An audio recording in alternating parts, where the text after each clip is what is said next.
Hello and welcome everybody to another Charleston leadership interview. I'm Erin Gallagher and I'm the Chair of Acquisitions and Collection Services at the University of Florida. I'm also a Charleston Conference Director, and this is one of my favorite parts of the conference season every year is the leadership interviews, which we now do virtually. And I'm so pleased to be here today with Xan Arch, Dean of Libraries at Portland State University, and someone who I've known professionally for a very long time now. So, Xan, let's just get right into it. What was your library origin story, and what was your relationship to libraries before you started working in them? Thanks, Erin, and thank you very much to invite me to do this today. I checked out armfuls of books from public libraries weekly when I was a kid, and my parents were academics, so they definitely knew university libraries, but actually I rarely engaged in libraries as an undergrad. It wasn't something that was really part of my university experience, so they weren't really familiar with me to me until I was temping after college, actually, and ended up in a temp job at the Duke Business Library. And that it was sort of a random coincidence. Carlton Brown, who's still at the Duke Business Library, taught me to copy catalog microfilm of all things. And when I moved back to the Bay Area, I applied for a serials receiving job at Stanford based on that sort of very slim experience. And then I really would say the Stanford Library team was amazing mentors. They encouraged me to go to library school. They provided opportunities once I had my degree. So it wasn't really a calling as much as a series of coincidences, but I feel very lucky that my career found me, and I'm grateful for some of these early mentors and encouragers for this for me. So Well, and it's really not unusual. I've been doing these interviews for several years now, and even with myself, it really does seem like a series of happy coincidences that lead us to librarianship. I don't know that I've ever spoken to someone who said, I knew in elementary school that I was going to be a librarian. I was Yeah, called for it. Yeah. even though it's really on brand when you know people and you think like, oh well, yeah, you were destined to be a librarian, but we didn't know. Yeah. um Yeah. I go to my high school reunion. They're like, oh, of course, you yeah. always were meant for this. I was like, was I? Okay. Oh, so I really enjoyed your the plenary panel that you were a part of at last year's Charleston Conference, which sounds crazy to say last year, but it was last year. It was on leading in times of crisis. And I got to thinking about how ever since I've been in librarianship, it really does seem like our careers can be kind of measured by crisis after crisis, the journal's crisis, the internet crisis. What do you think makes this moment different? I'll say a few things. I mean, this is maybe an obvious one, but the number of colliding crises right now is notable. And I also think that we're sharing a lot of our current crises with our parent institutions and like higher ed as a whole, which hasn't always been the case. We've had technology waves and budget waves that really affected libraries, but right now there's really significant budget, political, and technological pressures on higher ed, and really coming on the heels of a lot of so just feelings and burnout from pandemic era days, a lot of the changes wrought by the racial justice movements of the last few years, and so we're I think in this sort of nexus of crises, which has been an interesting time to be a professional, and I think it's going to really make us evolve in ways that are not going to feel comfortable in a lot of cases. It was interesting to go into that panel too to think about how we approach something like this evolution. Like we know this evolution is happening, we know these crises are happening, and how do we approach them as leaders, which is not necessarily easy. And I think as we talked about a bit in that group, transparency certainly, and understanding our teams and what they need to make sure to navigate it successfully. Yeah, I think you're right. It is kind of astounding to realize that it's 2026. We're technically 5 years out from the pandemic, and it has rocked us as individuals. It's rocked our institutions, our culture, our professional dynamics.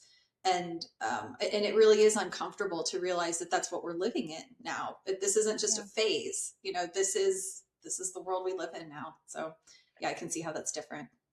Mm. Yeah, it's been notable switching institutions post pandemic and thinking about how different institutions, even in the same town, had different kind of life paths through that. And so even coming to a new institution, understanding their experience of the pandemic was not something that was a given based on what I'd learned from my previous institution. So we've all sort of made our way through it in different ways.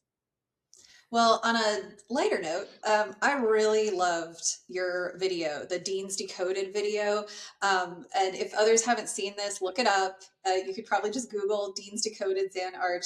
And it's a really great video where we get to step into your office there at Portland State, which was super cozy. I really like the coziness of your office. But at that time of the video, you were close to finishing your dissertation. So I'm assuming I can give you congratulations on achieving your PhD. Yay, awesome. Yeah. So the you had talked about how your dissertation was on equity and hiring practices in academia. So what drew you to this area of study? Well, first I will say I have not watched my Dean's Dakota video, so I'm It's glad it so was good. good. It's good. Yeah. I can't watch myself in video. I was like, "No, I'm never gonna see that." So, yeah, but yes, I did finish the dissertation, and thank you very much for the congrats on both, fronts. But I was really drawn to this topic when I completed the Oregon State Search Advocate training in 2020. It was, speaking of pandemic, it was early March 2020 when I finished Whoa. that Search Advocate training, so it was an interesting time to be in a room with a bunch of people being like, "Oh, is something's happening, I think." And it was a program intended to train people to play a role on search committees promoting equitable hiring practices. And so after the training, I started to serve as an advocate. So going into search committees across campus, and it made me very interested in really the power dynamics of search committees, which I think a lot of us have experienced, and especially as they relate to the advocate, because it's supposed to be a peer in that committee that is monitoring bias. And I really found like I was able to do it very effectively, and I think and get people to listen to me. And I realized that was because I was a dean, Mm, and so that made me really think about how those power dynamics work in a search committee, and how someone like designed to promote equity can be more or less effective based on their own personal and professional characteristics, and how we would create structures to make that work for a broad variety of people. And so I really wanted to contribute to this area of research, even though it's not library related. I think hiring just being such a human process, sort of masquerading as objective process, hmm. is fascinating to me. And we all know stories about when it goes very wrong Yeah. because we're very good as people at evaluating other people. And in ways that are not necessarily always objective. So it really drew me into that topic, even as things in the last year have really changed post dissertation. The Oregon State program is closed. A lot of the search advocate work that was happening has gone away, unfortunately. So it's been an interesting time to graduate with that focus, and then not necessarily know what to do with all that energy. So, Well, I'm always a fan of lifelong learning. yeah. We should never stop learning. It makes me terrified, the thought of going back to school for any kind of degree program. And I think, how in the world, like, how would I clone myself and make this work? So I'm interested in, what guidance do you have for other library professionals who might be considering going into, pursuing a doctoral program? And then how the heck did you just balance those responsibilities with, deaning while pursuing the doctorate?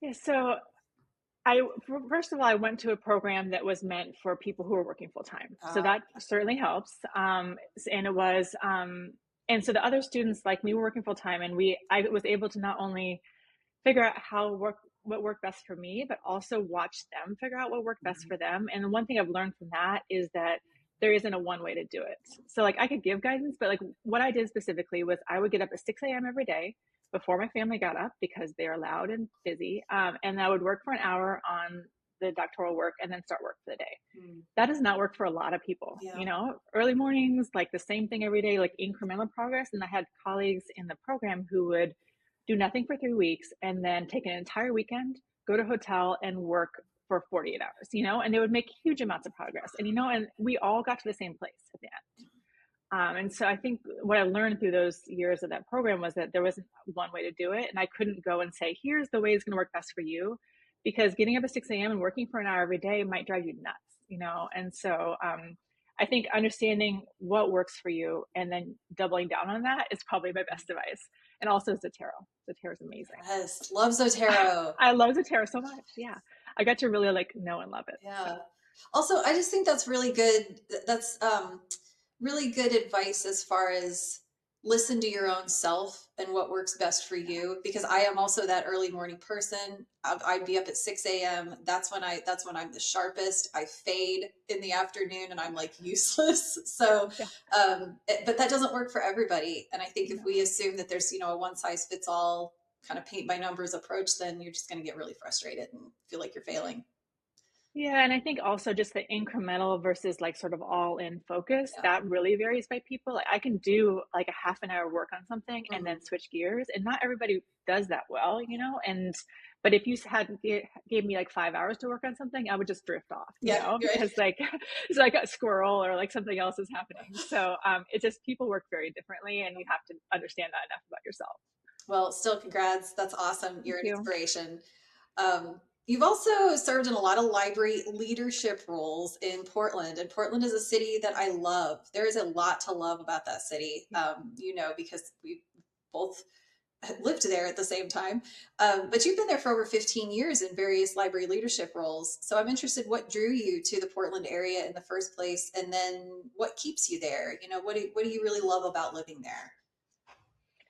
Yeah, this is actually a really easy question because I was born and raised here. So I moved back in 2010 to be closer to my folks.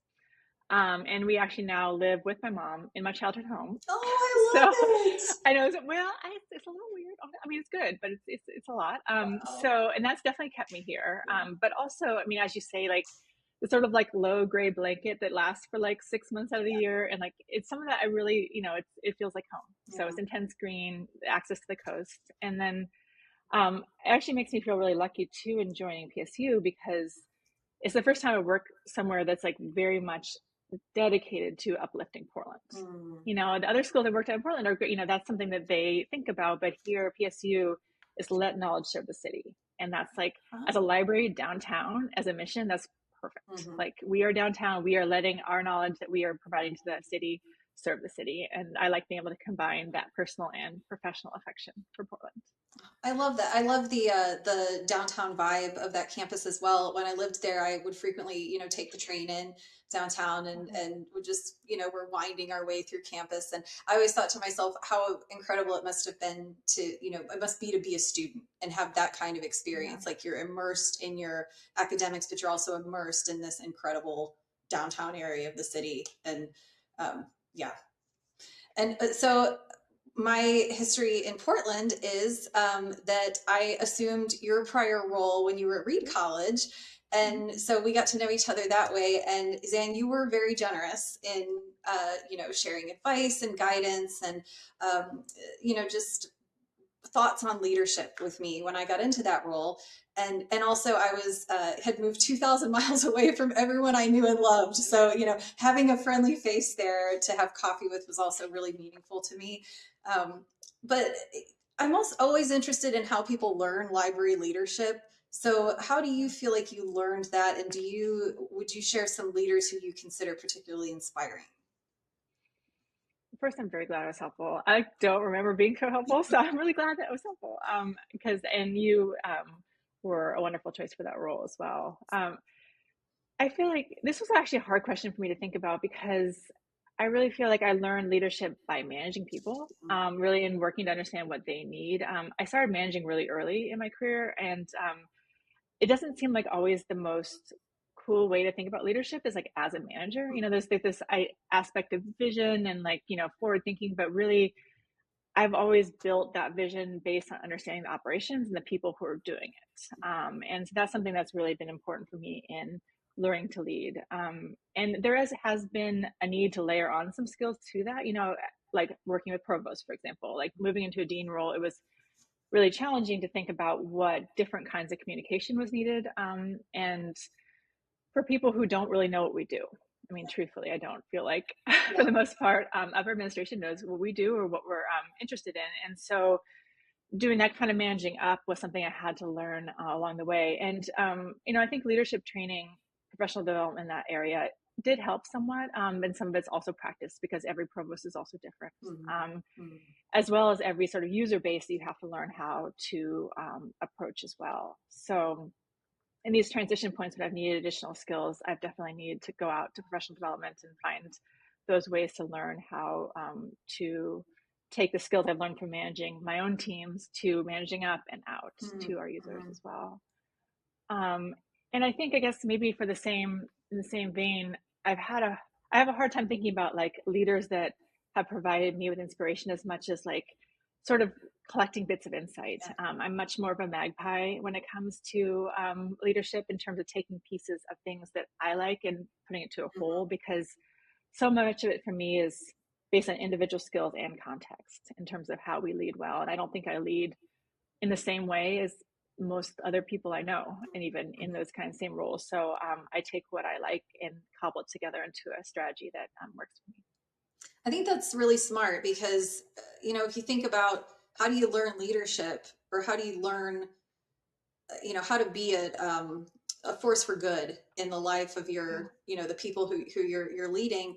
And there's no real way to do it other than, like you said, observing how have others led or managed me, and then take the best. But the other side of that is also leaving the things that didn't work so well, so out of anyone who I've ever had in a leadership role in my professional life, there are good things that I try to emulate now, and then there are things that I think, yeah, that I wouldn't want to do, that didn't work so well. So yeah, it's a good way to sort of cobble it together.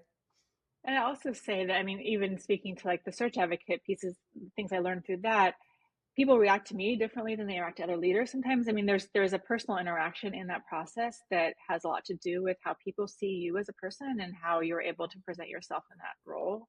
And so that isn't going to be something that you can take necessarily from others as well. Mm-hmm. And so you need to understand enough about how people react to you as a person and use that to either mitigate some of that and, provide comfort where it might not be obvious, or, empower more of that in yourself and how people react to you. I also really like the point about management as a way to learn leadership. Same for me. I still think that some of my most challenging, informative experiences in getting to a leadership role in libraries happened before. In college, my job, I worked at a TCBY yogurt shop in Tallahassee, and I rose to a level of a manager there, and that was really incredibly formative in Yeah. some of those challenges were really rough. You're managing a bunch of 18-year-olds working at a yogurt shop, and we're open till midnight. And so yeah, many years later, I now think back to that as that was really some of the most valuable leadership experience I got, and I didn't even know it at the time. Yeah. Yeah, absolutely. So bringing it back to the Charleston Conference, even if you don't go every year, even if you kind of like go every now and then as you can, what do you most look forward to in attending? I mean, certainly seeing colleagues and friends, especially the last few years, it felt really heads down. These crises have coming rolling through, and we've been trying to sort of put out fires and figure out what to do next. And so it's been very helpful to go and see friends from, a lot of different eras of my library career. I mean, I came up through collections, acquisitions, technical services. And so I know a lot of the Charleston attendees still, and it's really nice to see folks and try to figure out how they're coping and how they are approaching some of these issues. I definitely like having that broad perspective that I get from the sessions. And then also, of course, the weather, because by November is so not I know. nice here. And so I'm just like, oh, please take me somewhere like sunny and warm for, a week. So Yeah. yes, it is always a great part of my year. I think the weather this past year was some of the most beautiful we have ever had, because I mean, I'm in Florida, so going up to Charleston is always a respite. By November, we're Yeah. so sick of how hot it is that going to Charleston is like, oh, maybe it's a little bit cooler.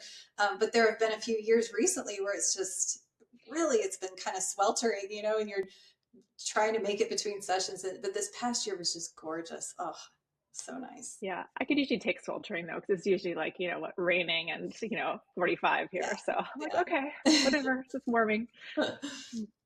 Well, so my favorite question is my final question. I love to ask everyone this, not only because I am a book nerd myself, but because then I get, recommendations. So what is the best book you read over the past year? So I will admit I'm doing a lot of my reading in audiobook right now. So Or listen I'm, to, yeah. yeah, I know, it's okay. It's like caveat that I feel like I have to make. Well, it was an audiobook, however. And this last year, sort of, I think I'd say the politics of this last year have really gotten me out of Audible and moved to the public library app, Libby. And so I should have done it a long time ago. But Libby had served me some suggestions. I think it was one of the some month that it suggested a book that I really ended up liking a lot. It was called Say Hello to My Little Friend by Janine Capo-Crusit. Okay. Anyway, so speaking of Florida, it's actually about Miami. Ah.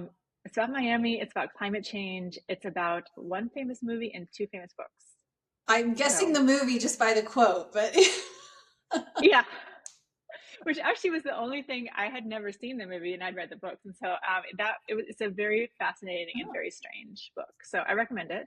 It's an interesting one. So, I love and it. Florida related. Well, thank you. Yeah, I love any sort of Florida fiction or nonfiction. We are a pretty wild, wild little swamp down here. It's a And wild book. So thank you so much, Xan. This has been wonderful catching up with you and talking with you again. And so thanks for joining us for this interview. yes, thank you. It's great to see you. Thank you. See you soon, I hope.